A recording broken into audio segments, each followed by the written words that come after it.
Alors avant de remettre le moteur en place, là il faut impérativement changer les silent blocks. On voit qu'il est totalement rincé.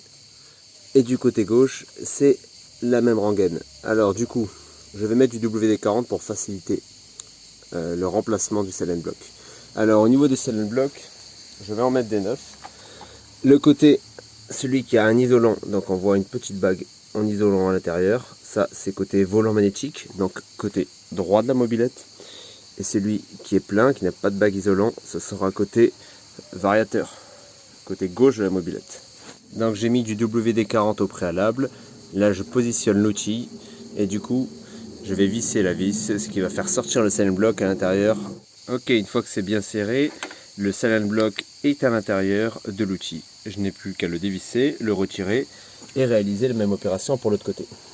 Donc là on voit clairement la différence entre l'ancien à gauche et le nouveau que je vais placer par la suite à droite. Là le premier silent block est mis en place. J'ai ôté le deuxième. Alors moi pour le mettre en place, je mets d'abord plein de WD-40 dessus pour qu'il coulisse mieux, que ça ne force pas. Je le mets en position. Ensuite j'utilise l'outil qui est adapté avec la rondelle qui sert de butoir. Louis, tu bricoles toi aussi? Ensuite je le mets à l'intérieur. Et de l'autre côté, la rondelle, côté creux vers moi. Et je mets ensuite la petite rondelle et l'écrou, je visse et ça va se mettre en butée. Une fois que ça force, c'est qu'on est dans le gabarit. Allez, maintenant on attaque le nettoyage du carburateur. Donc là, je l'ai laissé tremper dans du mélange. Maintenant, je vais le démonter et vérifier l'état des joints et nettoyer l'intérieur. Bon bah voilà, le carbut 10 a été intégralement démonté, nettoyé, j'ai changé le joint. Rien d'anormal d'observer. Et ben on continue.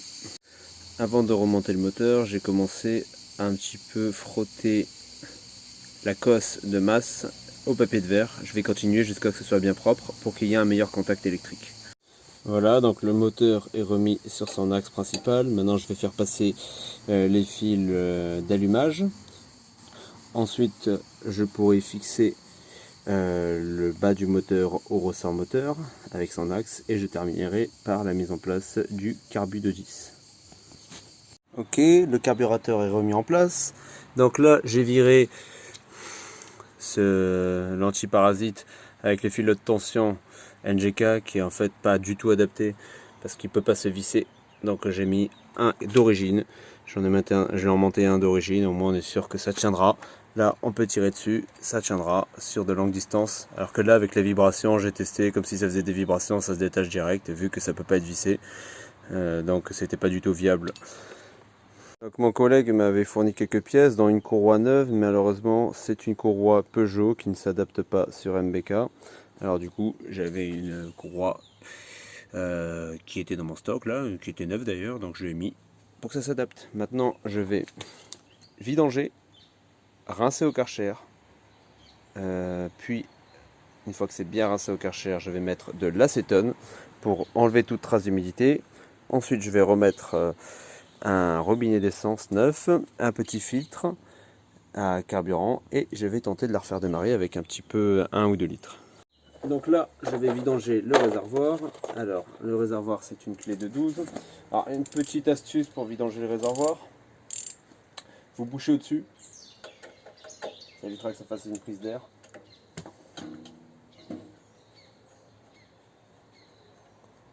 Le simple fait de boucher au dessus, vous allez voir, ça ne coule pas. Et si je lâche, voilà, là on vidange le Coca-Cola qui agit pendant 3 jours, de vendredi après le dimanche soir. Donc son pot n'est pas encore passé au décalaminage, alors je vais monter un de mes pots à moi. Le joint de pot, l'ouverture vers le cylindre. C'est comme ça que c'était mis, après ça n'a pas une énorme importance.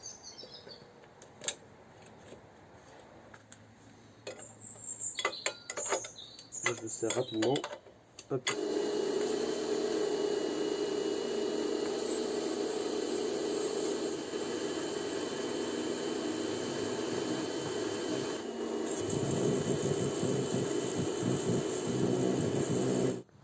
Voilà, pendant que c'est en train de se vider, après le Karcher, voilà l'état de la rouille à l'intérieur.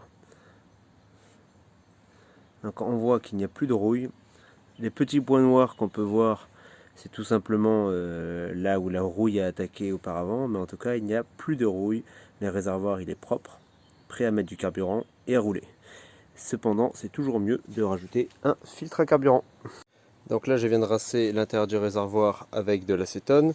Maintenant, on va mettre en place la diurite avec un filtre et un nouveau robinet d'essence. Donc là, je l'ai mis en place, mais on observe qu'ici, la diurite est de mauvaise qualité. Elle a tendance à se pincer. Donc en fait, il m'a donné cette diurite. Quand je la tords, vous voyez, elle a tendance à se pincer et à s'écraser. Ça, c'est une mauvaise diorite. En général, il faut éviter d'utiliser ce matos-là. Mais il m'en a fourni une autre, qui est celle-là. Je peux la pencher, elle ne se déforme pas. Donc, je vais rechanger de nouveau et mettre celle-ci à la place. Donc là, c'est bon. On a les bonnes diorites. Elle ne se pince pas, c'est parfait. Et on va pouvoir mettre du mélange et tenter le démarrage.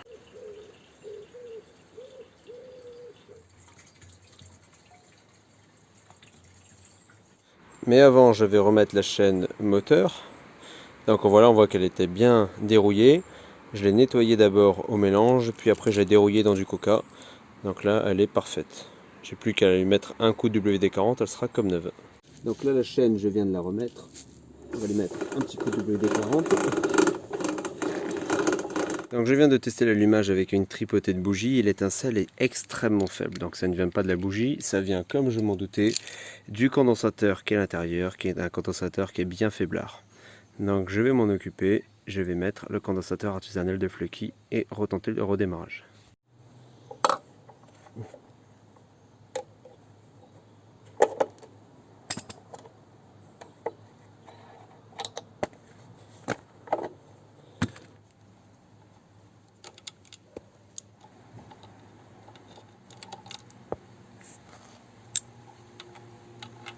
Ça, c'est le condensateur. Je suis le fil et il est mis à un autre endroit.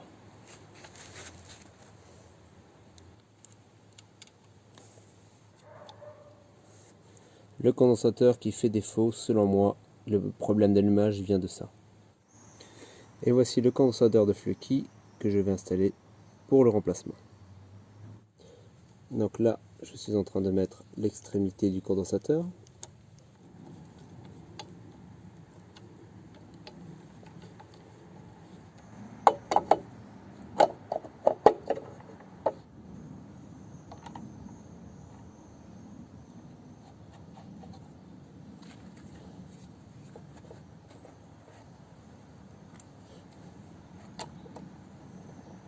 Donc le voile magnétique, tout est inversé. Je vais dans le sens inverse des aiguilles d'une montre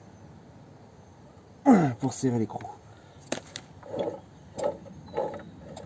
Allez, on tente.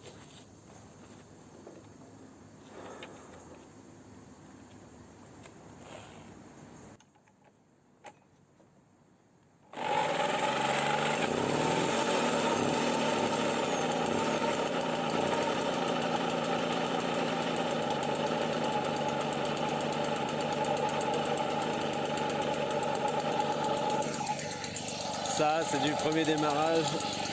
Aïe, aïe, aïe, ça fait du bien.